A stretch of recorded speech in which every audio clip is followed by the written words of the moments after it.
Okay. That's Right. great. So I once again will I'll just introduce Fiona, who is our link person and driver for the Climate Emergency Centre.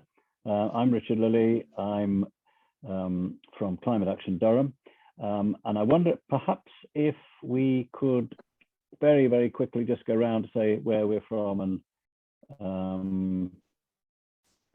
you know, our interest in this, and then I'll hand over to Fiona. So I will do it on my screen, otherwise people won't have a clue as to when to come in. So starting on my top left, Kevin. You'll have to unmute as you start. If you can mention any group you're with as well, and someone take notes, that would be great. Kevin, sorry. Yeah, sorry, it's okay. Yeah, I'm Laudato Si animator from Chesterley Street. I'm a member of the Durham Grandparents Against Climate Change, and various other little groups, and I've been at it for a little while.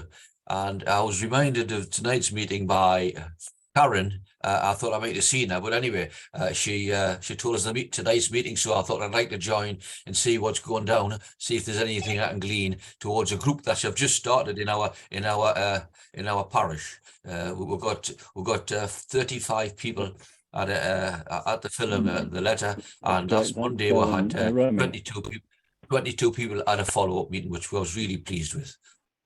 I'm from Grandparent Climate Action Durham.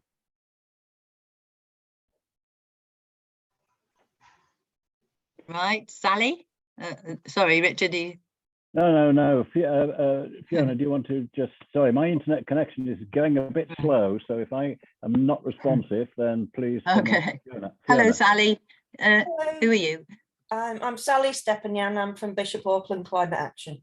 Ah, yes, yeah. I've seen your name about a lot.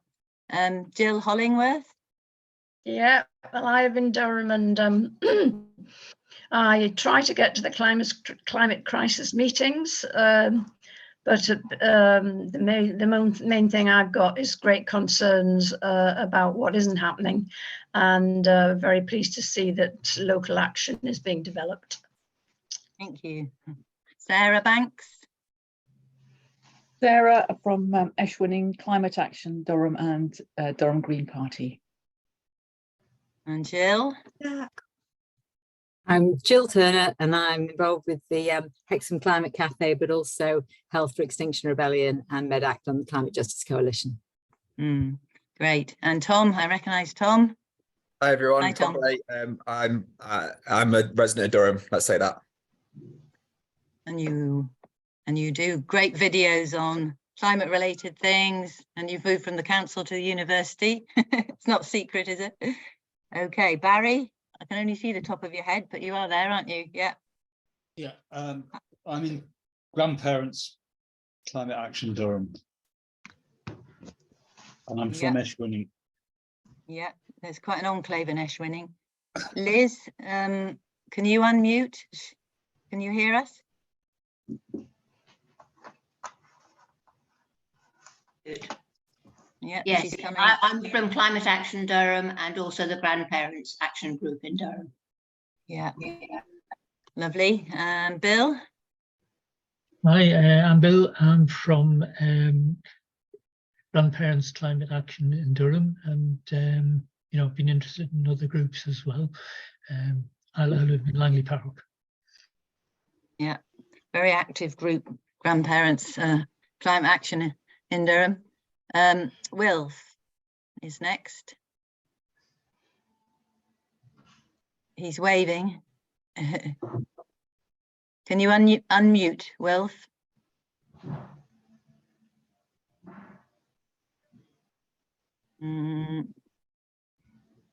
Nothing happening there. Let's go to Alison then. Hi, Alison, Hi, I'm Alison from Newcastle upon Tyne.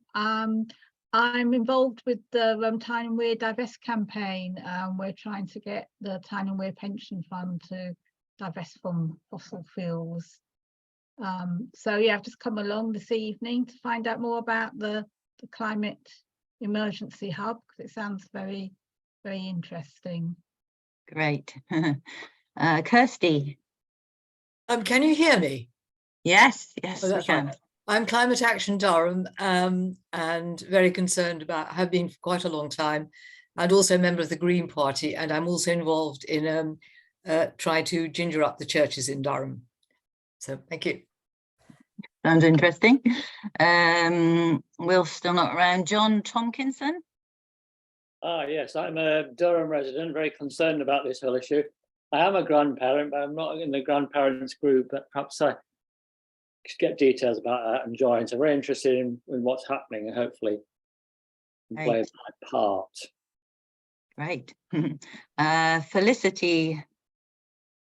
Hi, I'm Felicity Breet from a resident in Durham, and I'm a Quaker, so I'm here from Quakers in Durham. Excellent. Ariane. Hi, I'm coming into this from Hexham. I'm part of a group of Flat Black Democracy councillors in Hexham Town Council called Open Hexham, and we're basically taking the green agenda, the climate agenda, into the Town Council. So I'm interested to see what's going on here. Brilliant. Thanks. And Tom Midgley. Okay, this is Tom Midgley and Gillian Walnut, and we live in Ashwinning, or I do. We're in the grandparents group and also Climate Action Durham. Ashwinning's where it's at, isn't it? Nikki. Can you hear me? Yes, we can. All right, I'm having problems logging in actually. So I just spent the last 10 minutes trying to get a picture of you on my screen actually. So I'm sorry about that. I'll keep trying because it just keeps saying it won't accept the login I put in. Yes, I'm part of Durham Action Climate, and I live in Durham, and I'm very concerned about climate change, and was at the gala marching with some of the other Climate Action Durham group. So yeah, so that was fantastic. So yes, thank you for doing this today. Appreciate it. Thanks, Nikki. Elizabeth Howe. Yes, so I live in Langley Park down the road from Bill. I was part of a climate action team when I lived in America in 2009 and took a pledge to reduce my carbon footprint. So I just somehow haven't quite managed to link up, but I'm very keen on just, what a zero waste, low carbon lifestyle looks like. And I've been following along, but I haven't actually joined any groups. Great, now's your chance. Janet, how are you? Still bad. But still bad, yeah. Bad neck and shoulder. Oh, dear. Can't drive. I'm Janet Matthews. I'm in Northeast, what's it called? Climate Justice Coalition. And I've been to Durham Climate Action, and I've been to the grandparents as well. I played a very small part in the Say No to Concert Incinerator campaign, which was successful. And I'm probably here talking about fighting in the corner for farmers and agriculture. Yeah, I know that's your hobby horse. Yeah, my hobby horse.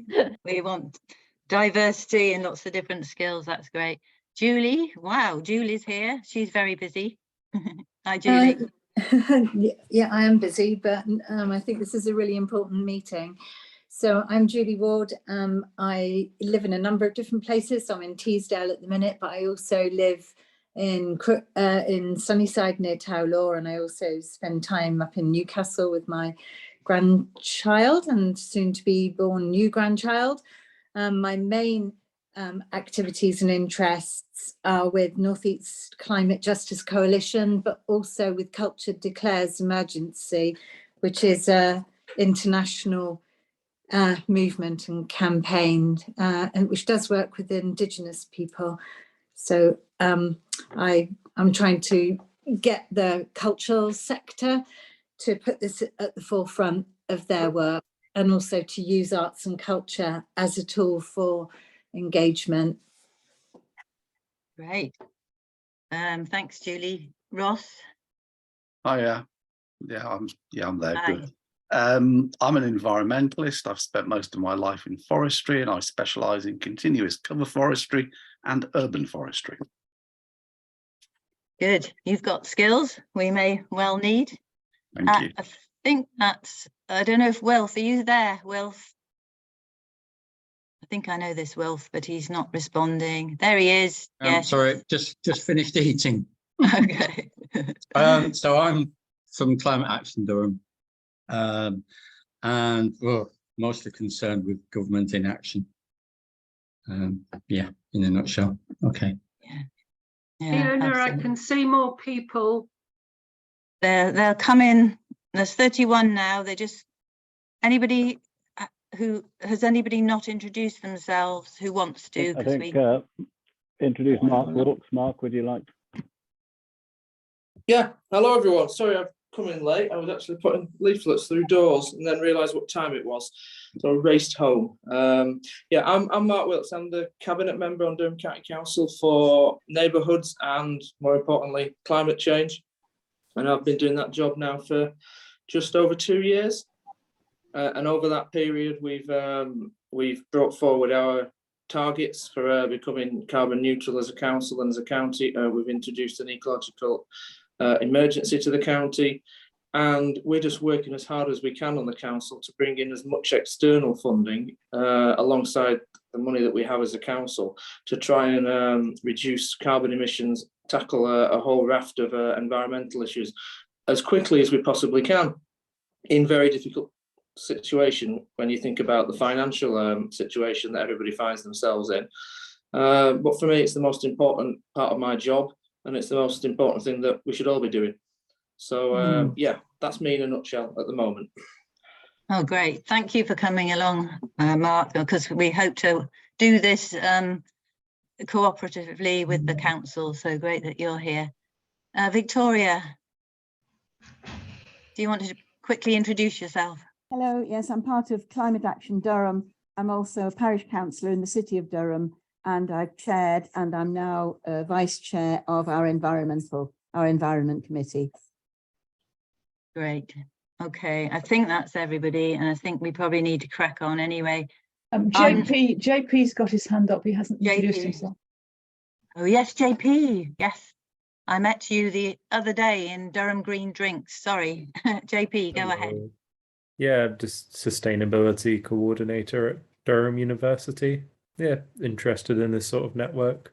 Hopefully some of the people I invited are coming along to this meeting. But yeah, check around. Either way, nice to meet you all. Yeah, okay. Is that everyone? I think so. No? No, could I just say, Janet Taylor from West Rainton. We have West Rainton Green Group, and I'm in the Space for Durham Cycling Group. That's all. Great. Thank you, Janet. Anybody else? I clearly not got everybody on the screen. Is that it? Yeah, well, I'll keep it very brief because we've come to listen to John, who's got a slide presentation, followed by questions, I think, and then breakout groups. And if you want to follow on from this, funny noises. If you want to keep informed about this project, don't know what's happening here. It's Francis, can you turn your mic off? I've just muted everyone. If anyone wants to speak, unmute now. Sorry. Fiona. Yeah. Okay, that's better. Yeah. Yes, please put your emails in the chat so that we can inform you of follow-up meetings on this project. I'm not going to witter on. I'm going to cut straight to Phoenix, I think, because we don't want to run on late. He's a great guy.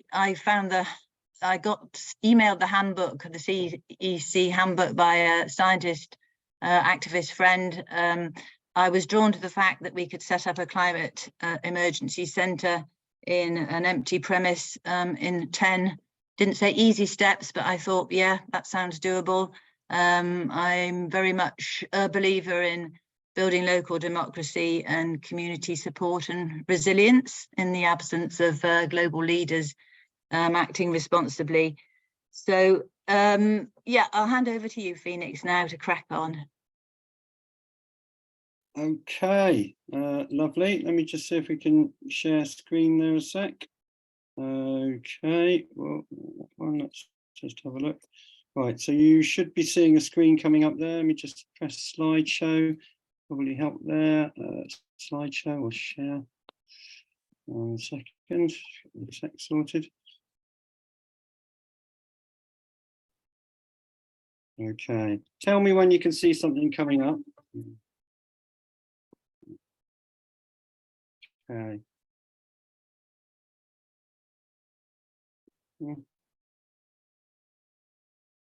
Yeah, we can see it now. Right, you can see it now. I need to have that. That's just being a little bit slow. Right, let me do a little intro verbal while we're on that. And so, hello, my name is Phoenix. So that's my nickname for about 30 years. My name is actually Pete Phoenix. The other one's a Facebook name, so I have to set up a few. But what's to say? Thank you very, very much for coming. I think you can see the first page there now. So what's to say? Basically, yeah, my name is Phoenix. I've been helping to set up environmental community centres now for about 30 years. Our particular group started after the 1992 Rio Earth Summit, when we realised that the environment was in a bad state, and we were quite amazed that 179 countries managed to get together and actually agree something. But we realised they weren't going far enough, even then back in 1992. Variously, oil companies had limited what was getting agreed, taken out sections that were being agreed on renewable energy and all sorts of things. So on a grassroots level, we started setting up eco-community centres. And I suppose the knowledge from all of those centres over all of the years has basically gone into the Climate Emergency Centre handbook. So here you can see, there's details there. I'll share a welcome pack info later, which has got the handbook. And let's just see if we can go to the next slide.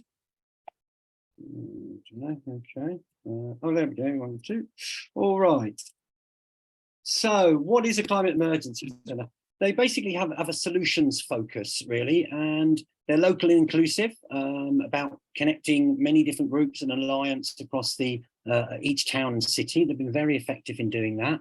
And, it's about being active part of a wide network for mutual support and cooperation. Every centre is autonomous. They name themselves what they want, but we ask that they put part of the Climate Emergency Centre network in there.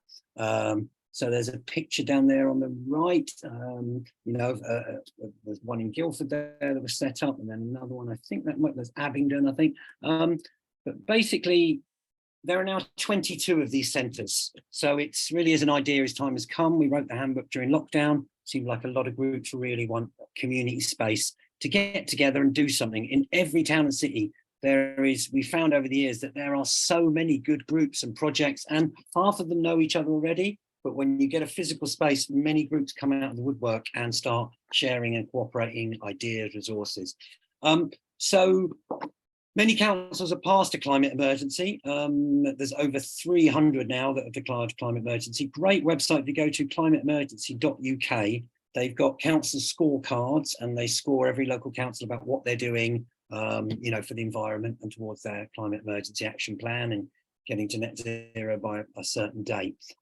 But, there's good people within councils and within government and many groups, and they're all trying to do something, but particularly councils have been very hit hard by austerity and lack of funds and things. So really, this is about everyone cooperating together across civic society, across councils, across NGOs, across local business, across government. We all need to pull together. Climate knows no borders, it knows no political colour or whatever it is. It will flood or fire any area or group, and we need to really, really work together. So cooperation and solutions are two of the main things this is about. My job is to get you excited about getting a vacant property, of which many groups can see all over their communities and have fun and start the great adventure of setting up an eco-community centre. You know, these places are climate emergency centres, they're climate hubs, they're community hubs. So these are just, you know, some of the different activities that you could do in each of these centres. It's about getting yourself excited about your favourite groups and projects that could have a room or a space or a yard to do something. Just to say, this is not just about the climate crisis. This is about food poverty and fuel poverty and homelessness, and the social crisis and the environmental crisis are intrinsically interlinked. And what we found over doing 30 years of centres is that many of the problems, many of the communities who know about the problems that are going on from also know about the solutions, but what they need is the support to have a space and the support and the advice and maybe a bit of funding and resources to work on the solutions. Thousands of solutions are out there. We just need the spaces to get on with the action. So many different ideas here, but mainly each of these centres have been spaces where you do talks and workshops about all different sorts of subjects. You have cinema nights, you can have open mic music performance nights, you'd have a veggie vegan cafe, you can have art galleries. Seems to be very popular around the 22 different centres to have a repair cafe. Bike repair seems to be another popular one. Tool libraries, a few of them set them up. Recycle, reuse markets, it's good for the local economy. People setting up new self-employed projects, whatever it is. But there's a list there, you can have a look at that slide. Some of these things might be something you're interested in setting up. And there's many projects that really want these spaces. So let's find them the spaces. So this is just been updating these slides, but they need some more updates with pictures around the network. But the first one we set up was an old Ilford home base, which converted into the first climate emergency centre. We were coming out the tail end of lockdown. We opened, we closed, we opened again, we closed with all the, you know, the precautions we could muster. But we provided space for cinemas, skill shares, workshops and exhibitions, and a garden section. You know, we had so many different talks, workshops, meetings and events. It was, you know, it was amazing. People want to meet, people want space to organise. So over the next, so we wrote the handbook during lockdown, pumped it around, lots of different groups from Transition Towns, Friends of the Earth, XR networks we've had for 30 years, you know, Occupy Movement, People's Assembly groups, as many different groups as we could possibly reach out to and put it out and around. And it seems to be an idea as time has come over the next year, 5 to about 12 of them popped up. You can see a few photos there. There was a zero carbon in Guildford, in an old New Look shop. Then Lewis was opened by the mayor, which is, I think it was an old shop of some sort owned by the council. The one in the middle is Swindon, an old River Island, middle of the High Street. Talking Tree was an old betting shop in Staines. A few nice stories about them. Is that Abingdon or Seaford on the right? I think there was an old NatWest Bank. And then in Taunton, they got given a space in a department store. So these are some of the practical details.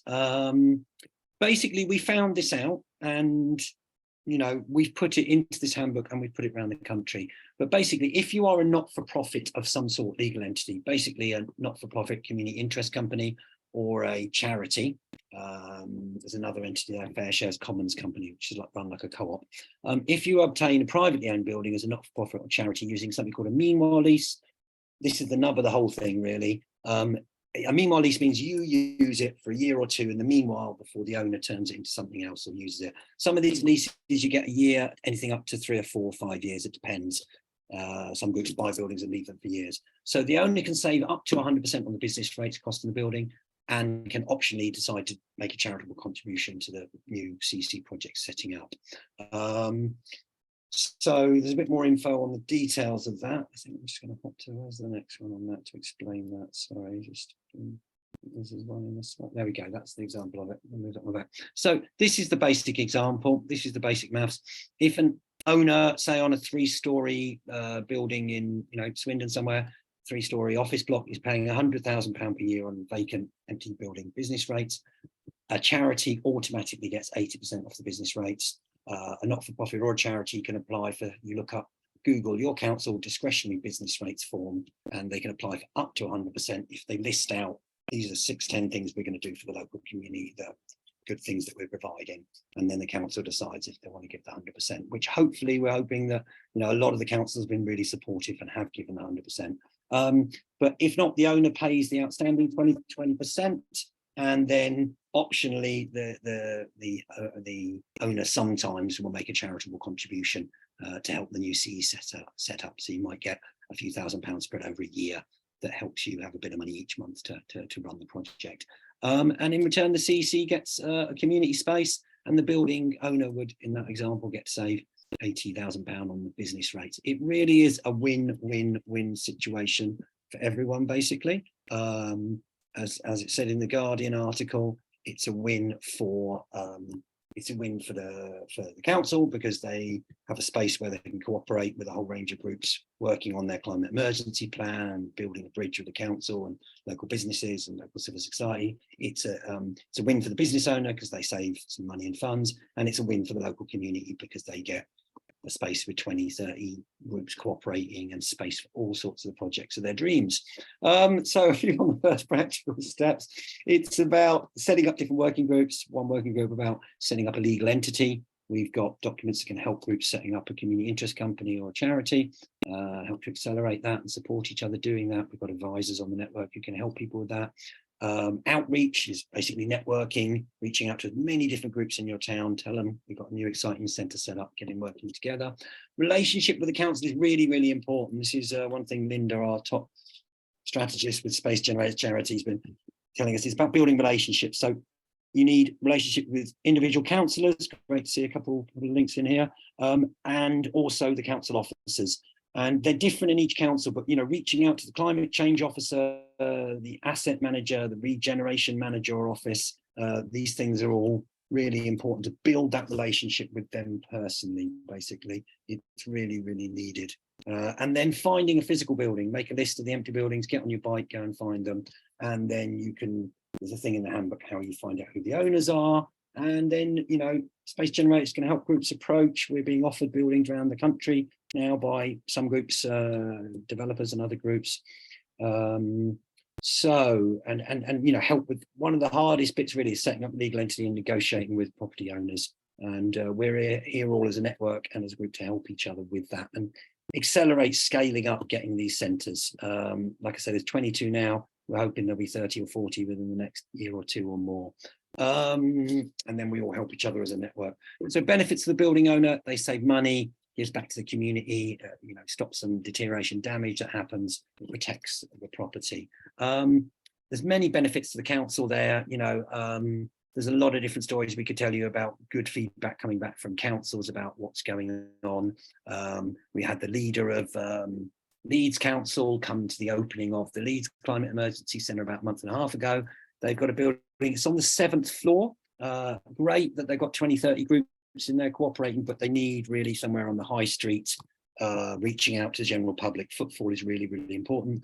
I spoke to the leader of the council afterwards. He said he's up to helping try and get that quicker. There's a few other stories there. Seaford, a lot of things on the Seaford Environment Alliance website are actually mirrored by the council on the things they're doing on climate and climate projects and stuff. So it's a win-win situation. Benefits to the team involved, they generate income streams. It can create some employment. Some groups run totally voluntary, some groups raise some funds and put it into a couple of paid staff, however groups want to run that. As I say, you're all autonomous, you're all independent in your area, but we really hope that everyone provides mutual aid and support to each other and other groups bioregionally. Generally, you generate funds. These places are self-funding, which is one thing like the leader of Haringey Council when I met him really liked. You raise funds through events, charging £5, £10 on the door. We've always done things sliding scale and energy exchange. So if we don't have money, they can help out with the washing up, the recycling. Space hire, if you get a 10-room building, you can hire out 2, 3 of the offices, or you can hire out a hall for £200 a time. But try and be sliding scale, accessible, cheap and reasonable, so as many groups can use them as possible. Cafe, selling teas, coffees, whatever it is, merchandise. Sharing skills, with many different groups, and providing space for many other local groups. And it really is about cooperating with many groups as possible. There's already various different centres and spaces around. Work with them, share with them, help each other to, put energy in projects around. So they're building community resilience is very important. So I should be a couple. building community resilience. There's a lot of talk about that and things, and mitigation, adaptation, and supporting networks for future crises we really know are coming. So who can use it? All these many different groups, you know, it really is about alliance building, you know, so everything from Friends of the Earth to Transition Towns Network to XR to You Strike for Climate to LGBT groups, repair cafes, mutual aid groups, maker spaces, eco cinemas, time banks, you know, students groups, women's groups, ethnic groups, faith groups. You know, we all need to cooperate and we need to get on with it very, very fast. I mean, don't need to tell most of the people in this room, you know, the number of environmental tipping points that we are reaching very, very, very fast. From ice caps melting to wildfires, we've got to get on with this and create these spaces as fast as we can. And to councillors and groups out there, the more we can do to accelerate getting a building as soon as possible, it's really important. If groups don't, we found that teams that don't get a building after a year and a quarter dissipate a bit. You need hope and you need to get these spaces quickly. So I'll say a bit more about that on Preston, accelerating that in a sec. But there's different, you know, resources we provide from Climate Emergency Centre's website on the top left. Every Wednesday at 7 p.m. we have a talk or a webinar, or we have a general advice session. Anything from, you know, 8 to 10 people to 20 to 30 turn up and listen to a talk, or they'll say whatever's going on in their town, we're doing this in Brighton, or we're having trouble setting our entity up in this, or what do you advise to do with the council, or whatever it is. We all help each other. There's a YouTube channel that we put everything on. Sorry.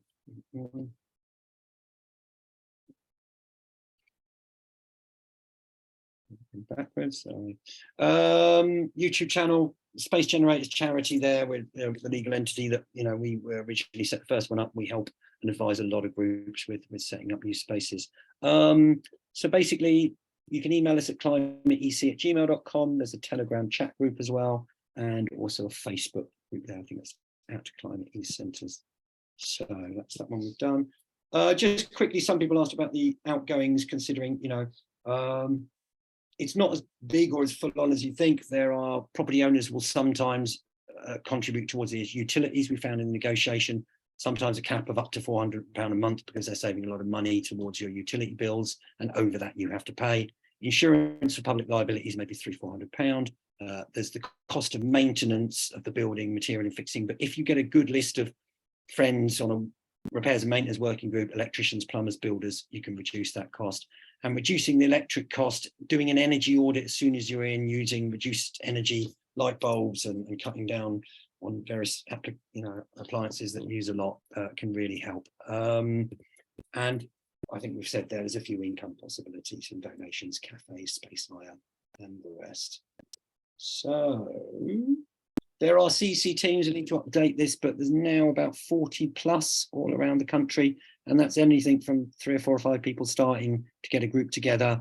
Then they, you know, do one of these. And just to compliment the Durham team, I think you're about number 2 in the list of the highest number of turn up to first Zoom. I think possibly Bath has had about 35 or 38. So well done. Top networking points.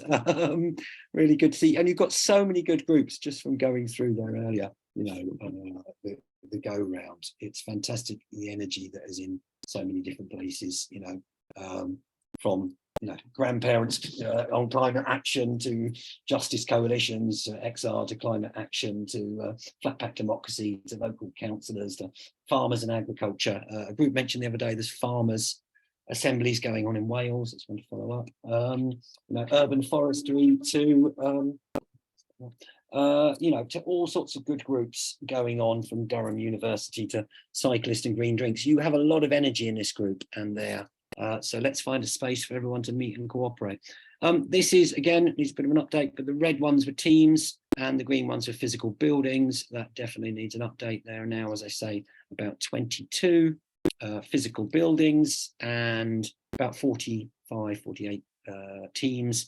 We've got about another 6 to 8 centres close to opening. I've got to do rugby, is it next Thursday? Another group similar to this. So how do I build a CEC? It's a long-term project. It will take you 3 to 6 months to initially set up your legal entity, to build relationships with the council, but we've already got some good relationships in the room. It's a community-based project, trying to get, you know, many local community people involved. Support is available through the handbook, the Telegram chat group every Wednesday. And we've got a network support team. You can email us there, or that's a number you can ring.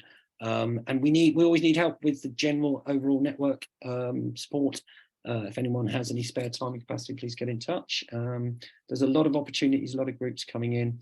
So I think we're nearly into the last little section here of, okay, I'm just under 20 minutes, not bad.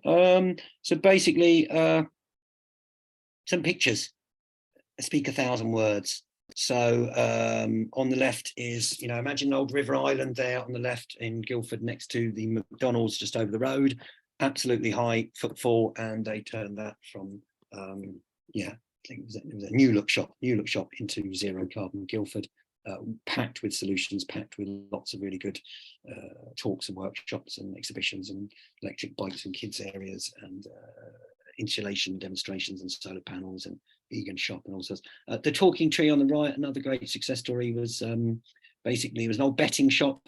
They were initially offered a Toys R Us in an industrial estate by the council very quickly, within about a month, and they talked to us, but they were worried they could only use it till 7 o'clock. The industrial estate closed, wouldn't have a much higher footfall, so they held out, and another month later the council offered them a betting shop right next to a big shopping mall, and they've been going great guns for about 2 years. They've been invited onto the Surrey Climate Commission as advisors.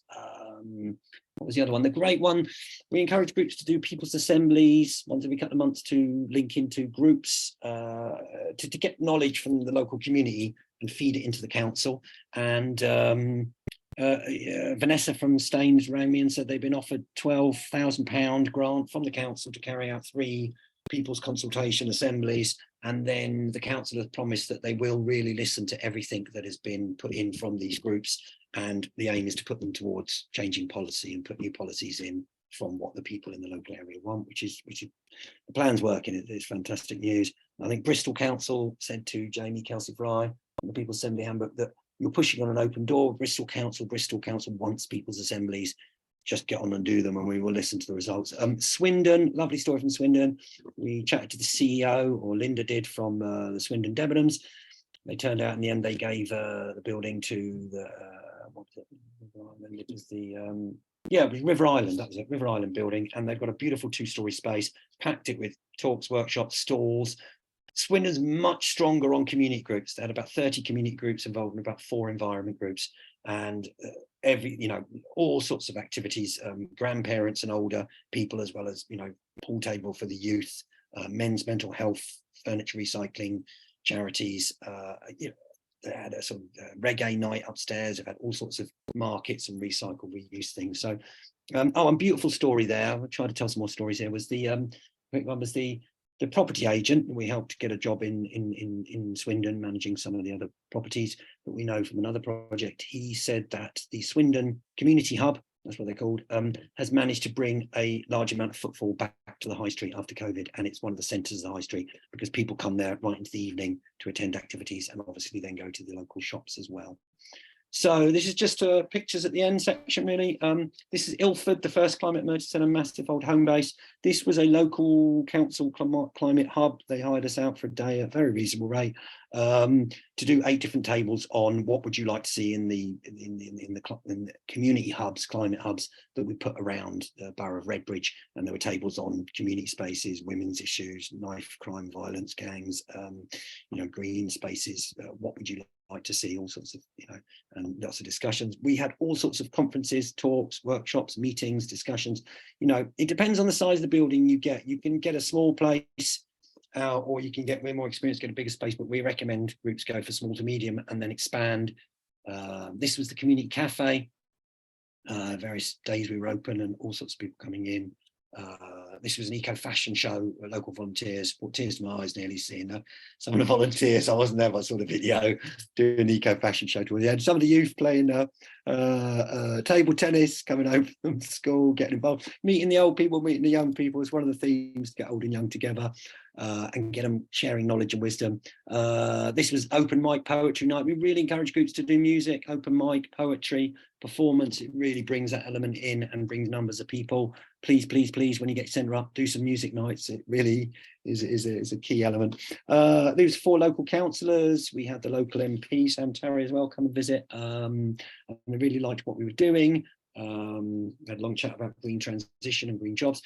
Piano concerts, market stalls by different groups, protecting your health. So it was youth arts event. So really these are the last 10 or so photos, but Alkaline Festival we had.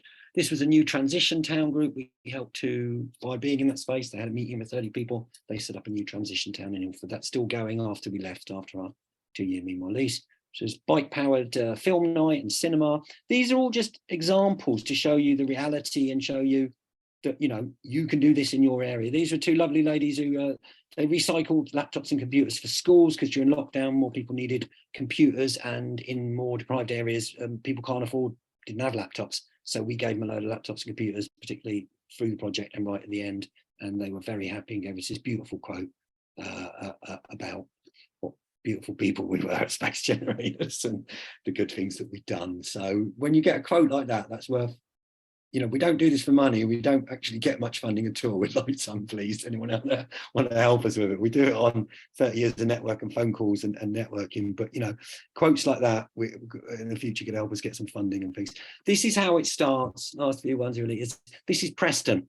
Now, this is Preston Climate Emergency Centre, just doing an outreach for like 6 months in the market square, tables, leaflets. This is what we want to do. We want to do a CEC. So go to your local green fair, go out to your local community halls, do a stall, chat to people, ask them what they want to see in their local area with a space. This isn't just about one building, it's about intelligent reuse of the empty building infrastructure in our areas. Once you've got one shop, you can move to another bigger community centre. You could have a warehouse for building the circular economy, recycle, reuse furniture to bikes to computers. Preston has now got a beautiful centre. And I want to tell just a quick story there, particularly to the councillors. Last few photos here really is so with Preston, it really is about relationships and building relationships with councillors and council officers. Debs, who's just brilliant from Preston, single mum involved with the anti-fracking crews and stuff, lovely lady, really big support for a long time. And she was struggling to try, she got the local mayor in Preston saying, there was a Preston model about cars. He's really into it, he supports it, but everyone was just talking and saying, yeah, we support it, but it wasn't breaking through and getting a building. So me and Linda from Space Generators did a Zoom with the new Preston Climate Policy Officer, lovely guy called Andrew. And we told him, look, you're new in the job, we'll help to make you look good if you help us. And we really need a building. Zebs wants this building in the high street, you need to break through. And within about 3 weeks, he found the owner, he talked to the business rates guys, managed to get the 100%, and we had a lease on the table to be reviewed within a month, and they moved in like a month later. So, really needs cooperation and relationships to accelerate getting these buildings fast. So this is the Mayor of Lewis opening the new Lewis one. This was Guildford on the opening day with talks and workshops. All sorts of people, kids, all their ages involved. Electric bikes, solutions on the high street. So last few photos now. Thank you very much for your attention, lovely people. Seaford, trash from treasure exhibition, recycling, reusing and solutions is a big theme.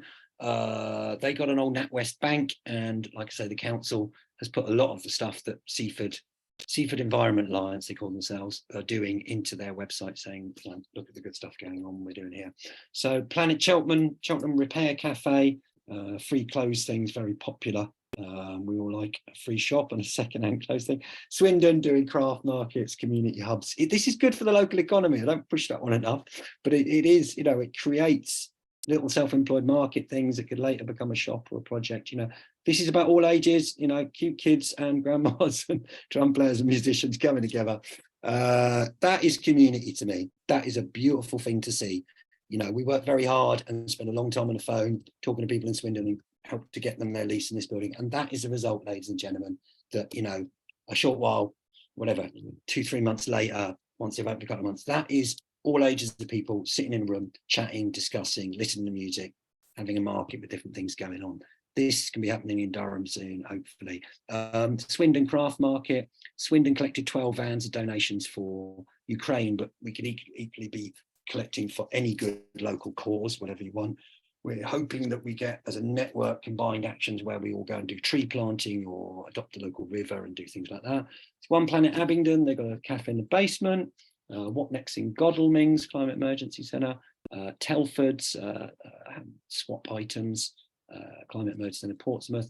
We're linking land climate emergency centres around the country so that city and country can go back and forth and share ideas, cross-pollinate food, learn skills, bring things into the city.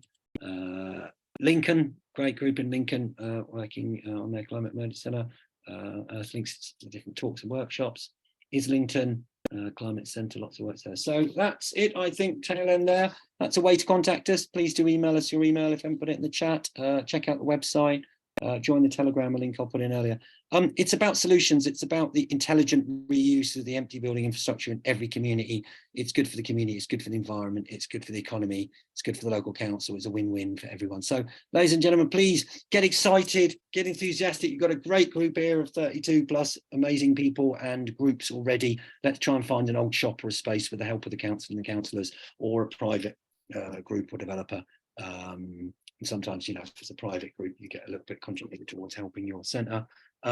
Let's find these spaces, let's get them opened up, and please be an active part of the network. Send us photos of what you're doing, and share ideas and help each other.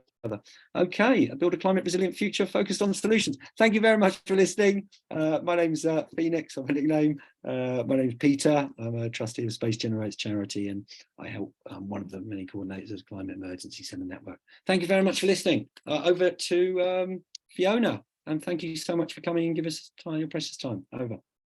Thank you very much, Phoenix. I hope you're staying a bit longer for some questions. Yeah, that was really inspiring, and yeah, very chuffed about the turnout tonight and the you know, diversity of it. Yeah, and just, it sounds, I'm impressed with what people are doing, really impressed, and it all sounds quite sort of joyful and creative, which we need, don't we, to help us keep going when we hear all the gloomy news. So has anybody got any questions they want to ask Phoenix? Romy? Fire away. Hi, it's not fair really, because it's not a question. I'm really addressing Mark Wilkes and Victoria, if that's okay. Because there's two people here from Bear Park Artists Co-op, and we were doing this sort of stuff in a building for 30 years, and the building would be so good for this. It was closed by the council 3 years ago. It's got, yeah, there are difficulties, and it's not in the city centre. Please could Mark Wilkes and Victoria think about it as a possibility. It's Bear Park Community Centre, and it, my mind, would be ideal, but it's empty, it has problems, but nothing is unsolvable with a bit of support. Okay, thank you, Romy. That certainly is an offer we will consider. Richard, I think, had his hand up next.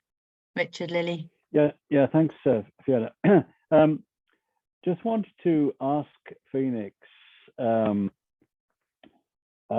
about it sort of links in a little bit to what Romy was saying about what experience he's had with outreach type of places. If we develop or set up a climate emergency centre, wherever it might be, then Durham is quite a rural county. We are wanting to be inclusive and not exclusive of all the smaller towns and villages. We've got some people from Chester Street, Seaham, I think, etc. There's Bishop Auckland. There's quite a lot of these places. They are quite a distance away from wherever we choose. We're wanting to include places. What sort of advice do you have on, if you like, outreach hubs or spokes from a central hub?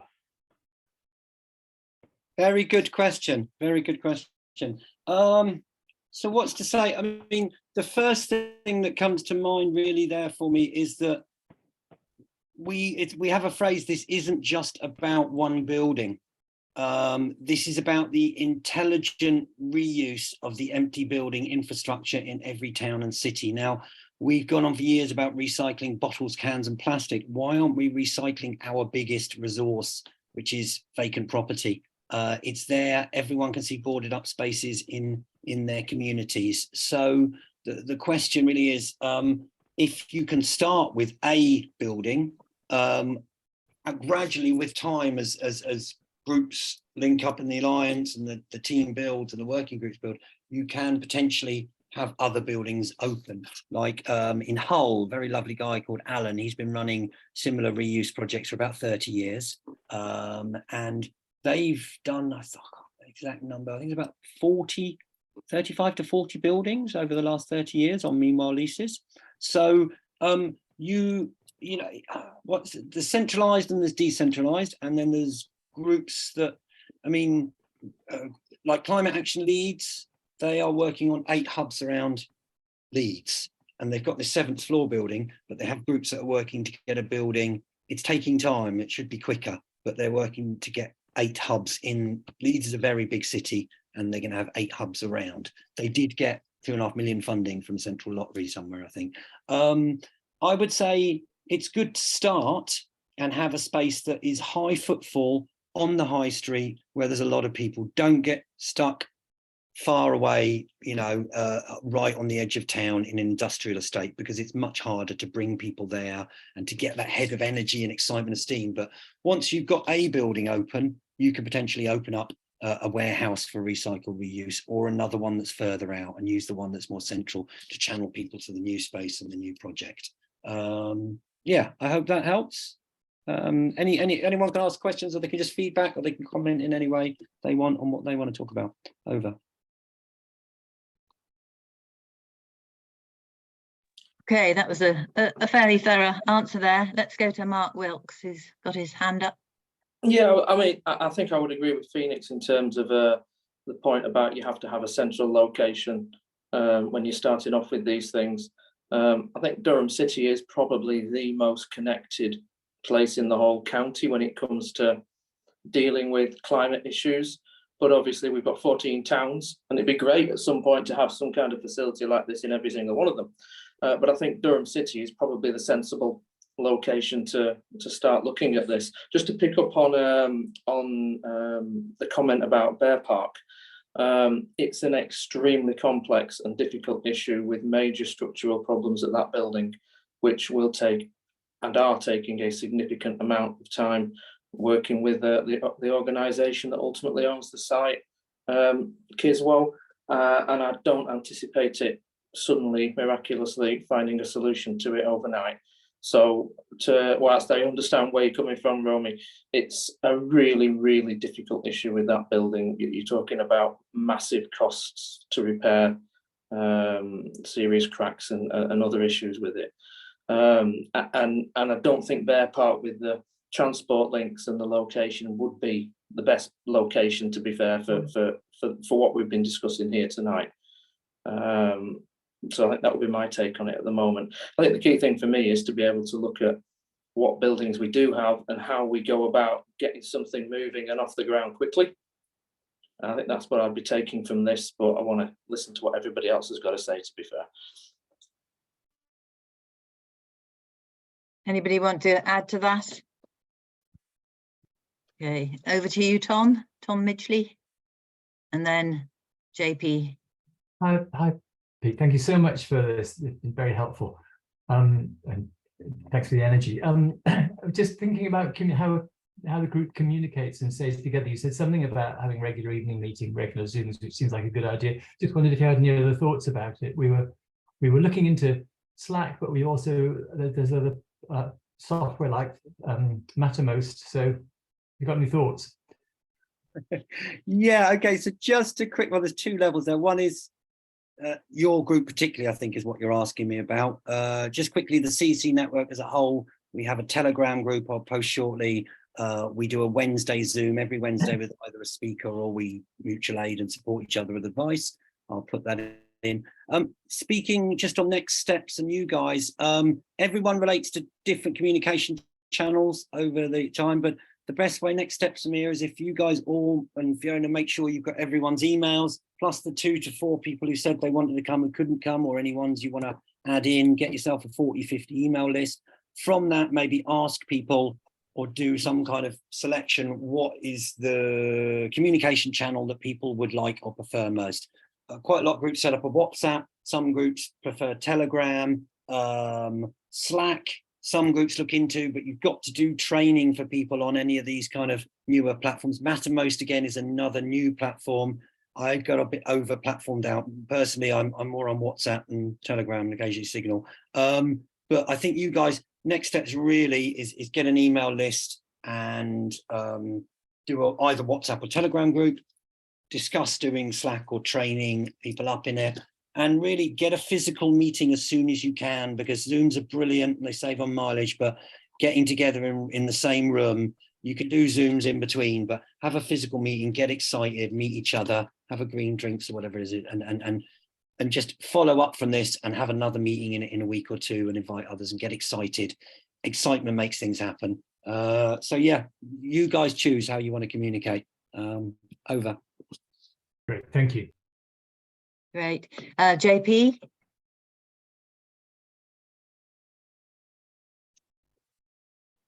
Yeah, would we just want to do a walk around the town centre? Because I think there are quite a few shops that are vacant currently and no one's taken up a lease on them because the rent in the city centre is so prohibitive.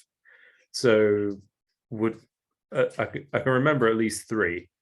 So like so with the temporary lease, or is it meantime lease? Sorry, I forget the word.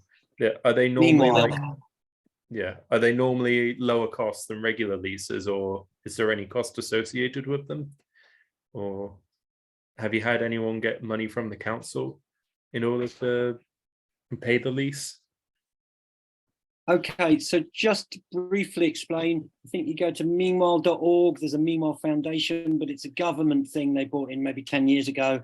It's a shorter lease, a more simple one that basically says, in the meanwhile, you, a property developer or an individual property owner, has bought this shop or community centre or post office or school, and you decided you're not going to use it for 3 years or 5 years or 10 years. In the meanwhile, you sign this simple lease with a community group. It's usually kind of like a peppercorn, which means £1 a year, hardly any, 0 rent, virtually £1 or £2. You sign this meanwhile lease that means your legal entity, you have to be a legal entity for this, a community interest company or a charity. You sign a meanwhile lease saying you're going to look after this old Woolworths on the high street in the middle of Durham for the next 2 years. And then after 2 years, they may decide they're going to turn it something else or that kind of thing. We've got solicitors and people that can help and advise. So the costs, we try and keep everything to a minimum, but hopefully there's a friendly solicitor who will help work this out with you from Durham, or we can, myself and Linda have read through a lot of leases, we can help, but always get it checked by a solicitor. Any other costs involved? Electricity, and then basically, but what you do is you negotiate. If we're saving you this many tens of thousands of pounds, then either you pay the electric bill if it's on a smaller place, or you agree to pay up to £100 a week or £400 a month towards it. And then on top of that, your group will have to pay that. But it's your job then to do an energy audit, keep the electric bills low, get some windmills, solar panels, that kind of thing. We're here to help and advise each other all the way through. So keep asking us questions or any general feedback or anything anyone wants. Yeah, what's the easiest way to approach a landlord? Yeah. Oh, very good question. This is the real nub of the matter. Is it took us years as groups to try and break through that property wall and be trusted and get a building. The best way is to go through somebody who knows them already. The best route, I would say, that we're working out is get your councillors to talk to the property manager or the estate manager or the regeneration manager in the council. They have different names in different councils, and say to them, who are the property developers or the owners of buildings in the high street that you know about already? They already know from the inside who these people are, and try and build a relationship with that, the climate policy officer, the regeneration officer, the estates one, and say, look, we want to do something really good. We've got the support of a couple of councillors. Can you introduce us as a group to the person who owned the Woolworths. And then you're being introduced on a friendly basis rather than you can try. It's good to go around and map the empty buildings on a bike, but there's already a list of empty buildings from the council. The council has their own list, which they'll be guarded over, but the councillors could try and help. So you can ask for one of they've sold a lot off due to austerity. That's not their fault, it's central government more, but so ask about any council properties that are empty, A, and then B, build a relationship with those people I've just said and ask them to introduce you to a property person.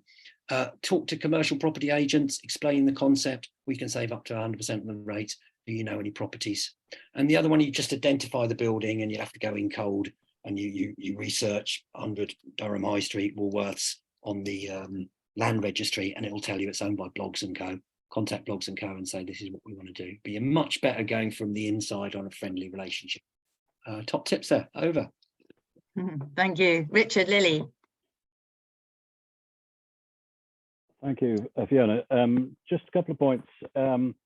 One is I would like to again thank Mark Wilkes for coming up and joining us at very short notice, and then to actually put him on the spot, because we have looked at a property on Millennium Place, 3 to 4 Millennium Place, that I have mentioned to Alan Patrickson, the officer, and a few of us have looked at this and thought it potentially could be ideal, and wonder if we could pursue that.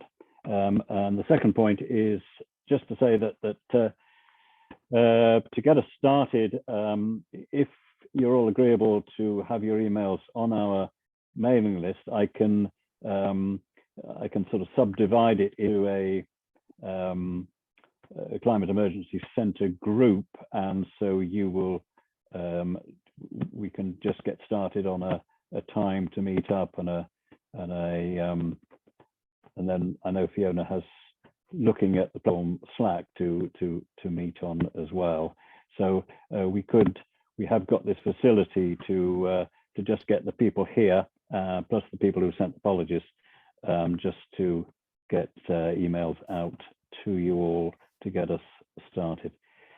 Okay, so thank you. Thanks, Richard. Mark and then Stephanie, I think. I think Phoenix stole much of what I was going to say, to be fair, when he was explaining things to do, and he is right. I mean, it's quite useful for this group to know that the leader of the council is my ward colleague, like a mile from Durham City. The cabinet member for economic development, tourism is Elizabeth Scott, who covers Neville's Cross and part of the city centre, and I cover climate change. So you've got 3 of the councillors who we need to be talking to live in Durham City, which makes it quite useful. Specifically to the Millennium Place building, I understand there's a review going on of that whole area at the moment, Richard, and I don't know how long that will take. So whether or not that particular property on the corner, which I assume you mean next to the old planning office, whether that's free for a while, it might be, or it might be that something comes along more quickly. But I think the key thing is that there's a huge amount been going on within our economic development team to help bring in properties back into use. And if you were to go down Silver Street, you'll see there's a few that's already been brought back into use in the last year. So Elizabeth has been working with others and knows pretty probably every property in Durham City as to where it stands, landlords, what people's plans are for them. So I think that's the place to go for us to actually figure out exactly which is the most appropriate place to look. I think that one of the questions I would have had for Phoenix is, you mentioned about you start smaller and build up big. I have a feeling in Durham that you start smaller, suddenly we'll find that the building is not big enough, quite frankly, given the number of people on this call and the number of people interested in this, and the fact it's a university town as well. And so I think making sure we get the right size of a building for doing this is absolutely critical. We've got a standard policy in Durham that the 20% that isn't covered by the government for business rates is subsidised for charity organisations. So from the point of view of, and he's disappeared, JP's point about costs, most of that in terms of the rent side of things, rates and things would pretty much be zero if you get the right business. In terms of funding, there's a whole raft of different funding streams that you could look at in terms of ongoing running costs. Each county council has a neighbourhood budget that can spend in their areas. We've got the area partnership budget, which is about 100,000 a year for projects. You've got places like Durham Community Foundation, where they can pull in grants from different private sector organisations, and so I think there's finding funding to start something off is not necessarily an issue.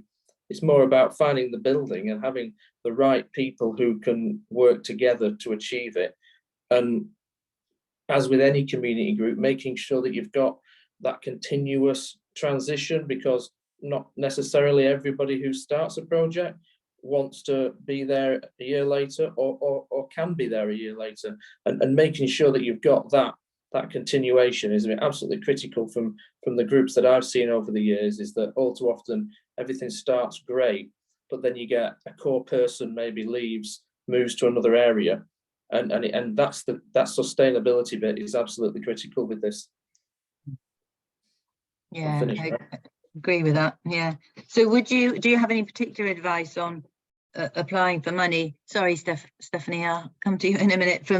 We were thinking of area action partnerships. You mentioned Durham Community Foundation, and individual councillors have money, don't they? Do you have any guidance, Mark, on where we should start on that? I would say we have an AAP coordinator, Craig, who tends to be the port of call for when any group are looking for assistance.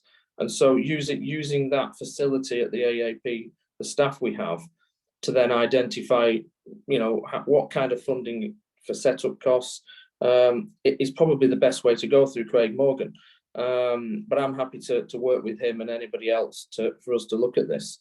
One key bit of advice I would say is move quickly, because councillors get told, get your money spent, and we pretty much do spend it pretty quickly because we've got all these different competing interests. I have found that when there's something in the city that benefits everybody in the surrounding area as well, that you could get like 10, 15 councillors would put money in. So we might have when we have a Remembrance Day, the parade and things like that, we put money into that, and there might be £500 each goes in, or £100 for a project, money into like the Pride events, and pulling together maybe 10, 15 different councillors' money from around the city means that not one person is putting in more than they might feel comfortable with. Equally, you might get a councillor who might say, you know what, this is a brilliant idea, like one of the city centre councillors, particularly for their ward, who says, here's a load of money.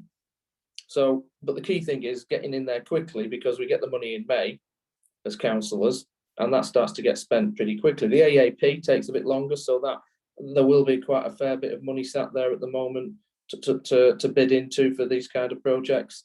And then there's a whole raft of different funding streams. I mean, I get an email every fortnight with funding for any number of random different things from all over the country, from the lottery to small charitable organisations. So I actually don't see funding being the issue here with this one, to be honest. I think the problem I see here is how you actually move it forward, and where you get the building from, and who is going to be sat there and doing the heavy lifting, if you like, of sorting out leases and things like this, and talking to landowners, property owners. So yeah, I can assure you we can find some money to do this, unless someone's asking for crazy sums. It's the number of people who are willing to be involved that's the key. Great, that sounds like good news. It's 12 minutes past 8 now, so we may have to bring this to a close soon. Stephanie's been waiting patiently though. Go ahead, Stephanie.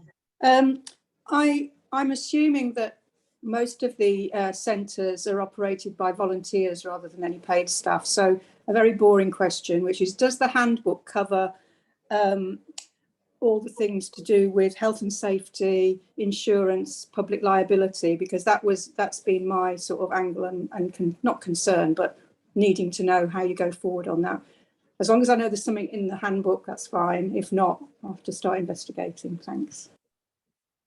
Cool, very good and important questions. As part of what the network is there. Those, you've identified 3 areas that have been issues for groups setting up. Yes, within the handbook, we have a health and safety professional who has written a section on health and safety. It's by no means comprehensive, and it's all given, as advice. Everyone should check all their information and get their own health and safety team and expert in their area. The guy who wrote it is willing to come to different places of the country and help.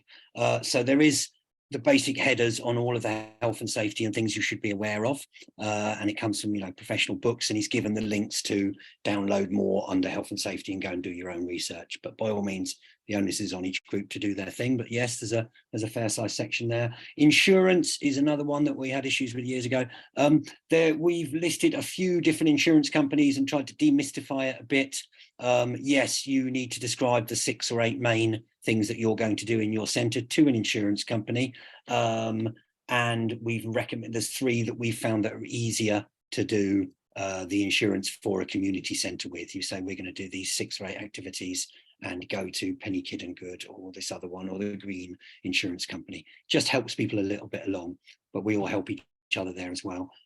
Public liability will cost you about £300-400 to be insured, up to £1 million on public liability and kind of directors management liability responsibility. There is sections there in the handbook on that. So yeah. Just to very quickly come back on a couple of bits there, and then it's over to you. And it's been really productive. You've been one of the most exciting groups, to say the least. You're the 2nd largest number with whatever it was, 35 odd. Yes, Mark, it's good to start small to medium, I think, and really great input what Mark put in there. You've got so much help and support there, and funding and spaces. Try and find a medium-sized space. And you've got some great counsellors and some great skills. One of the early things we do is try and get everyone to list their skills, what they're good at. We do have a special person called Linda. She's our 70-odd-year-old trustee of Space Generation. She's done property in America and here, and she loves speaking to CEOs of property companies and leaders of councils. And it's she used to be with Jerry Brown, the governor of California, so she knows how to speak at a high level. She is willing to help with leases. We do everything for free. It'd be nice to get some funding occasionally, a bit more, but basically she has helped a lot of these groups. The reasons we've broken through to get buildings is she helps guide them through getting the leases and negotiating back and forth over a month or 2. It's up to you guys. You're autonomous in your area. You have your own experts. It's up to you, but we are here as a network to help and support you. But after this meeting, you need to get everyone's skills listed out, see who can do a bit more to help in certain roles on setting up legal entity or finding spaces or whatever it is. But we will help you, and the rest of the network and other groups regionally will help you as well. And any experience we can share with each other. And soon, hopefully, you'll be helping other groups with the experience you get. Over. Wow. Well, I think you certainly have inspired us, and yeah, seems like there's a lot to get going on. But yeah, all very encouraging. And I think we'll have a follow-up meeting pretty swiftly in person, won't we, Richard? Yeah, I think we can organise that, Fiona. Yeah, sure. Yeah. So I think we can wind up now. Oh, Mark's got his hand up again. Yeah, I saw somebody else with a hand up as well. But can I just check with Phoenix? I mean, how many of the centres that have been set up in buildings that were already community facilities? Because sometimes you've got underutilised community buildings within a town centre, and whilst I actually think it's a brilliant idea, taking an empty shop property and bringing it back into use, if there are things already going on in another building, working closely with those people, sometimes that could potentially be a quicker way of getting something off the ground. And I just wondered whether or not that happens elsewhere, or whether it's always been empty properties that people have looked at. That's a really good question. And we are amenable, and we have worked with groups that have already got established centres, like the Umbrella Centre in Northampton has been going for a lot of years, and they've joined the network as a climate emergency centre, although they've been there for 20 years organising local things. The N-Form group in To answer you, it's about 4 out of the 22, possibly, I think, on a quick survey of my brain. Colchester had a charity called Inform. They've been getting shops for about 20 plus years. They run the local Colchester Green Fair, and they've just set up as a climate emergency centre with a new wave of energy and taken over a couple of shops in Colchester town centre. Brighton Peace Centre has got in touch with us and said, look, we've been going for 20 years, but we'd like to join your CEC network because it looks like you got energy and you're doing things, and we like the idea of being a part of a network that all helps each other. And there was one other there popping into my brain. Hull, Alan from Hull, CEC, they've basically been there for, I'd say 20, 30 years. They've done 40 odd buildings, and he said, I love this idea, it's fantastic. He actually does a BBC radio show that he got us on, but they've joined and they're an existing. So about 4 out of the 22. And the other one, we keep meaning to do a proper survey, but maybe 8 or 9 out of the 22, maybe 8 have been given by councils and the other have been private developers. It's good to have a buzz of a fresh energy of a new building and a new alliance, but do work with centres and groups that are already existing. If there's an underused shop or space or community centre, start there, have some meetings, and then move on to recycling and reusing some of these other properties and keep working together. And it really is about cooperation and solutions and urgency to get these solutions done as soon as possible. And the last one, just, if you get a council building, you don't always get, you don't get something necessarily, donated on the charitable contribution, but councils have given grants and funding. Staines or another couple, they got a £5,000 grant when they set up or the councillors could allocate a certain amount of money, so they gave £5,000 to Staines. But if you go into a private developer property, then sometimes, because you're saving them whatever 30, 50,000, 100,000, they will donate some charitable donation to you, so you get a bit of funds there. But yeah, by all means, work with groups that are already there or underused. One other group I did a meeting for a couple of weeks ago said we're going to start in a local shop that started doing a couple of environment bits, have meetings, and then get our own building. But cooperation's a name of the game, and solutions. Over. Thank you so much, Mark, for all your info. That was so useful. I hope someone's taken really good notes on this, and we will share the recording with you. Really inspiring. I'll bone back over to Fiona, but thank you to so much. Thank you so much for coming, everyone. To get 35 odd people and others that wanted to come. Really inspiring. You've got so much energy in this group, and groups and projects all around Durham, and some top councillors who come to support you. There's a lot of potential here. Just go for it. Get excited. Get a space. Have some music. Have some theatre. Have some environment. Have some solutions. Somebody mentioned there's an old electric vehicle garage or something in town in the nose. Get excited, make something happen, get the old and young together and do something for the environment and be an active part of the network. Send us photos and talks and workshops that you've done, and you'll be helping the other groups around you set spaces up soon and spread the concept and the idea and the reality. Thanks very much for listening. Back over to Fiona, and big up yourselves. You're amazing people and all the good projects you're doing. Get excited, make it happen. Solutions. Thank you. Phoenix. Right, that's brilliant. Thank you so much, Phoenix. You're a mine of information, and I think, yeah, it's nice to know that all that support is out there, and now we have to start the hard graft. Anything you want to say, Richard, before we over and out? Well, both Rupert and I put in the chat that the next meeting, the in person of Climate Action, is Monday, first Monday of the month meeting at Claypath Deli in town, and we can certainly use that as a follow-up to this. There was 1 or 2 other things to discuss there, but certainly that would be a very good continuation of that. So are you inviting people here along on the 1st of August to the Claypath Deli meeting, or 7th of August? 7th, did you say? 7th, yeah. Yeah.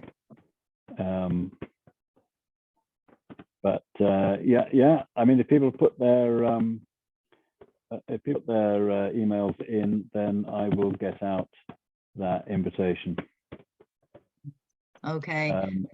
It's one way of starting. It doesn't have to be only one, and obviously we can have a separate in-person meeting of all the groups involved here at a different time. But just wanting to sort of build up on some of the momentum for tonight, we thought that would be, as we've already got that in the diary and it is in person, that's a reasonable thing to do. Yeah, great. Okay, well, enjoy the rest of your evenings and hope to see many of you in person soon. Fiona, yeah. do you want to ask if you want to make it just a parting comment as they kind of check out? It's lovely to hear around the screen if people have got time. Okay, yeah, I'm up for that if people have the time. Quick parting comments. Mark, you're at the top of my screen. Yeah, I'm at the top of my screen as well, so maybe I'm top of everybody's screen.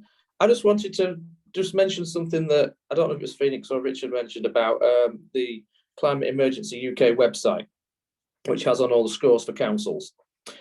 You might not have even been to it before, but the scores that are on there are from 2021, and the new scores will be coming out in the autumn.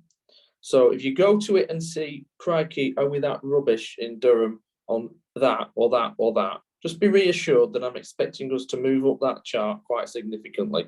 So please wait until September before coming back to me and shouting and saying, why are we rubbish at this or that, according to that site. That's great. I was a volunteer, so was Wilf, who's here somewhere, probably still, there he is, yeah, for Climate Emergency UK. So we will be scrutinising that data and yeah, holding you to account at some point at the next climate forum. Tom, a parting comment? No, I'm just going to be enthusiastic generally. I'll stop now. Right. That was really great, Phoenix. Thank you so much. Okay, JP? Yeah, I'm excited if we can get the ball rolling on this. Yeah, I know me and Tom are going to try and get the university involved as much as possible. So eager to get involved. Yeah. That's great. That's great. Romy? Romy, I always get it wrong. Unmute. Thanks, Fiona. Yeah, it's really exciting, and I think bringing more people from sections of different communities is absolutely vital. We need somewhere that we can bring in people who haven't been involved in climate action. So yeah, very exciting, and I hope to be involved. I'm sure you will. Your reputation. Sarah Banks? Just thank you very much, Fiona, and particularly to Phoenix. I think it's very inspiring, and if we keep up the momentum, I'm sure we'll get there. Thanks. Kevin? You're on mute, Kevin.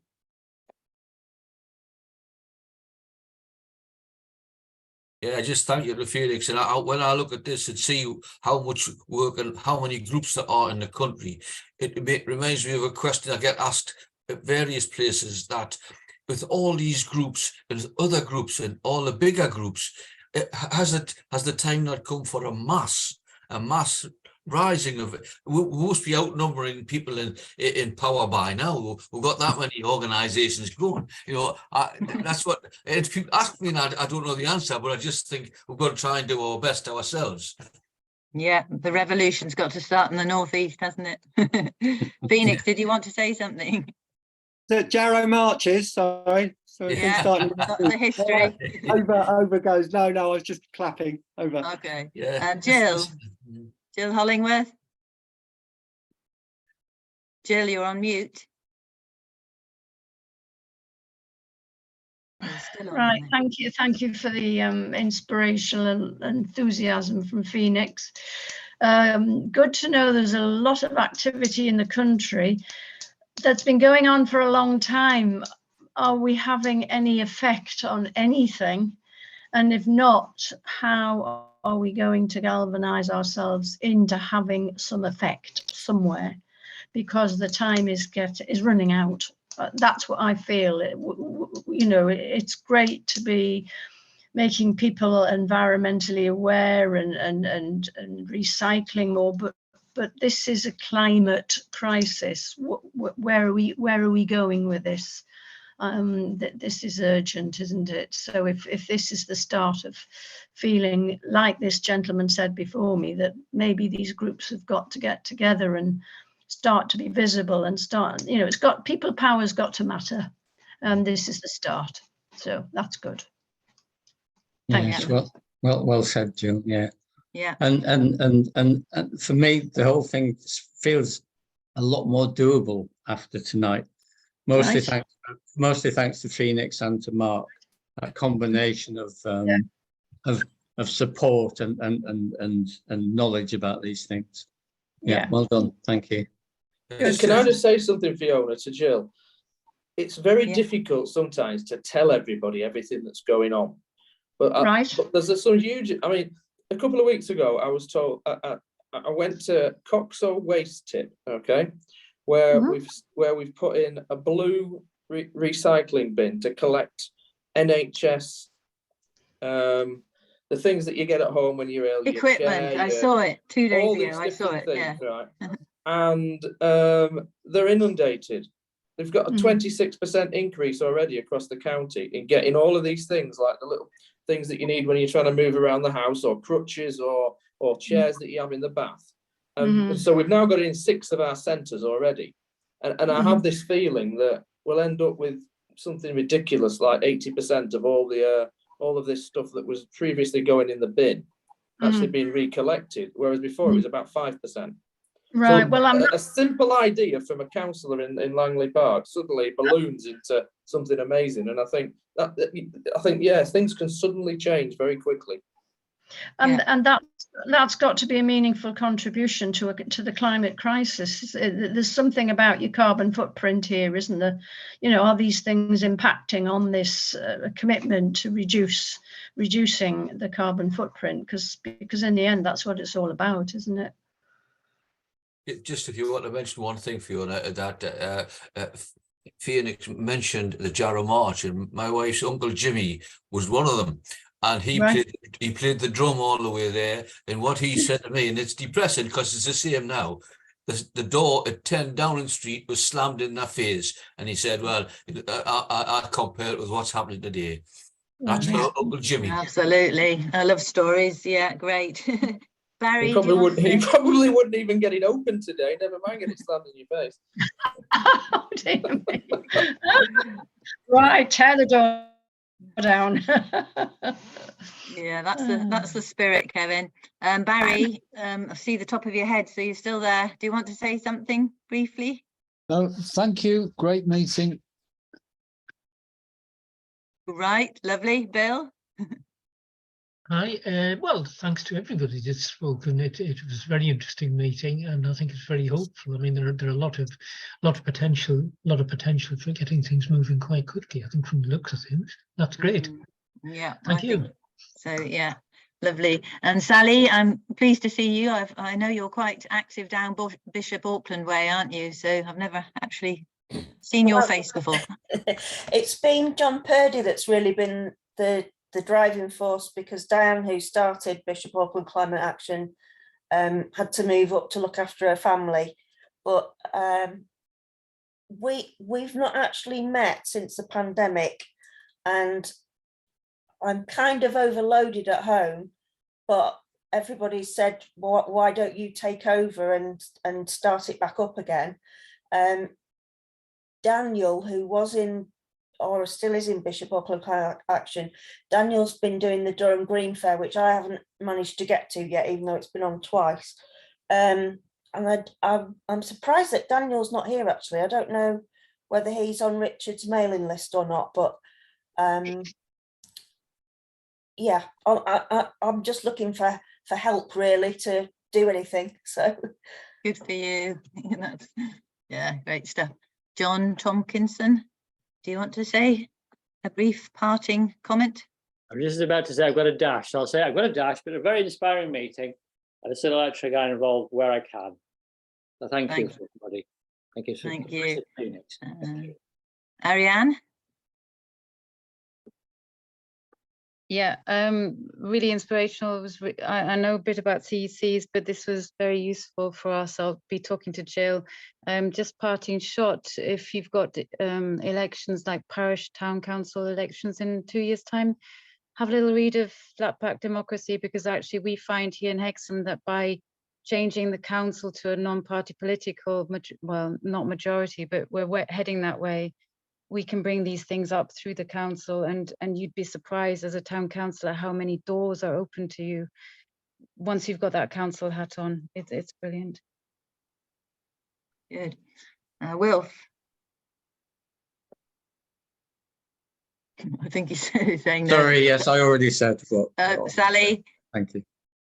I think my screen's got muddled up now. Anybody else want to say a parting word or two? Richard does. And yeah, we'll go Richard, and then Tom Midgley.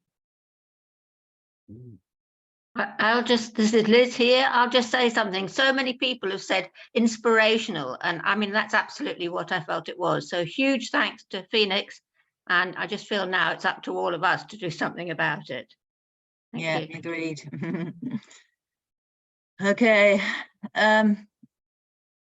Romy, you've got you're clapping. Richard, are you wanting to say something, Richard? Just saying goodbye. You're on mute, Richard. Yeah, sorry. Again, I really want to thank Phoenix for that. Really was quite an inspirational talk. I had no idea how many to expect when we set this up. It could have been anything from 5 to 30. We've actually exceeded that. That is really brilliant. And one is just wanted to build on what Kevin and I think Jill said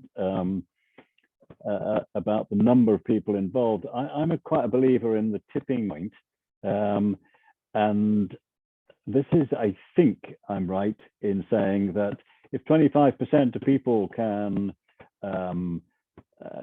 have the same feeling, the same ideas, then that starts to sway the rest. You don't need everybody to come on board. You've just got to get that certain number.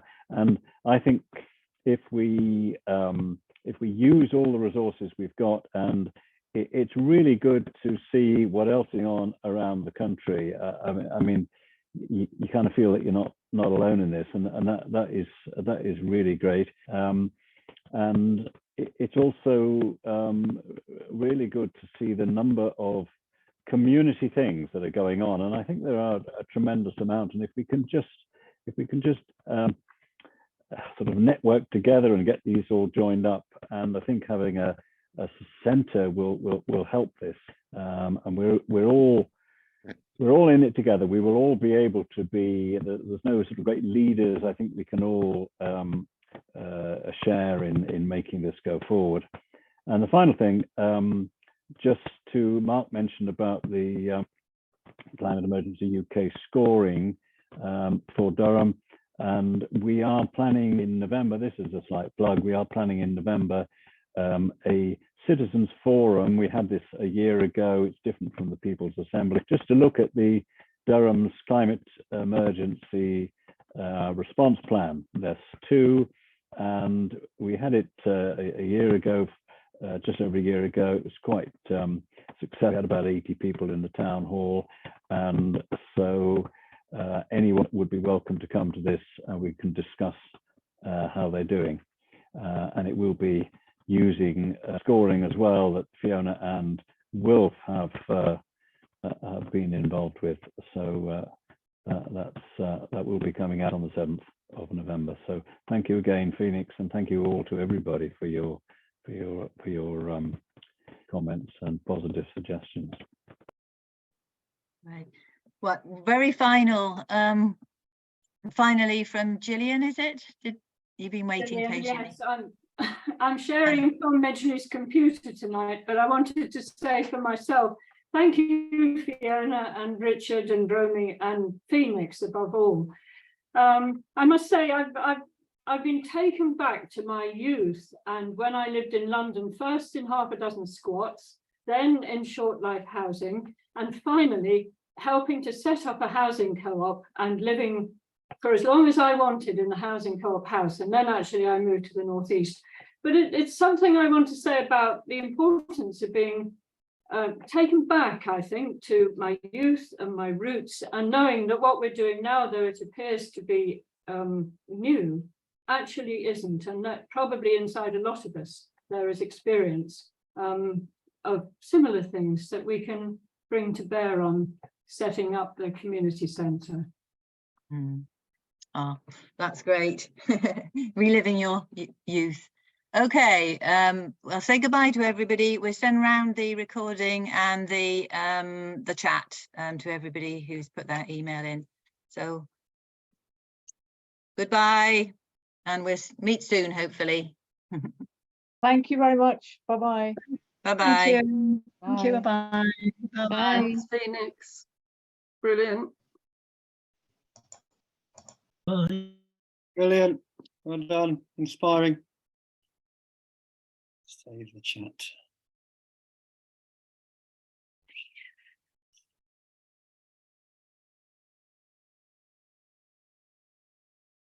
Chat. Save the chat.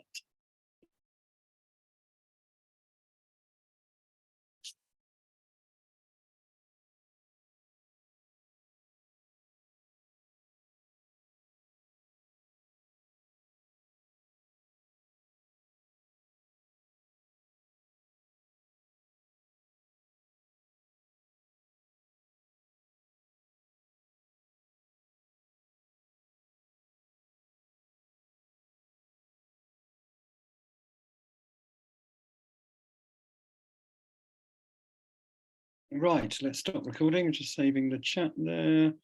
We've done that, haven't we? Right, fantastic.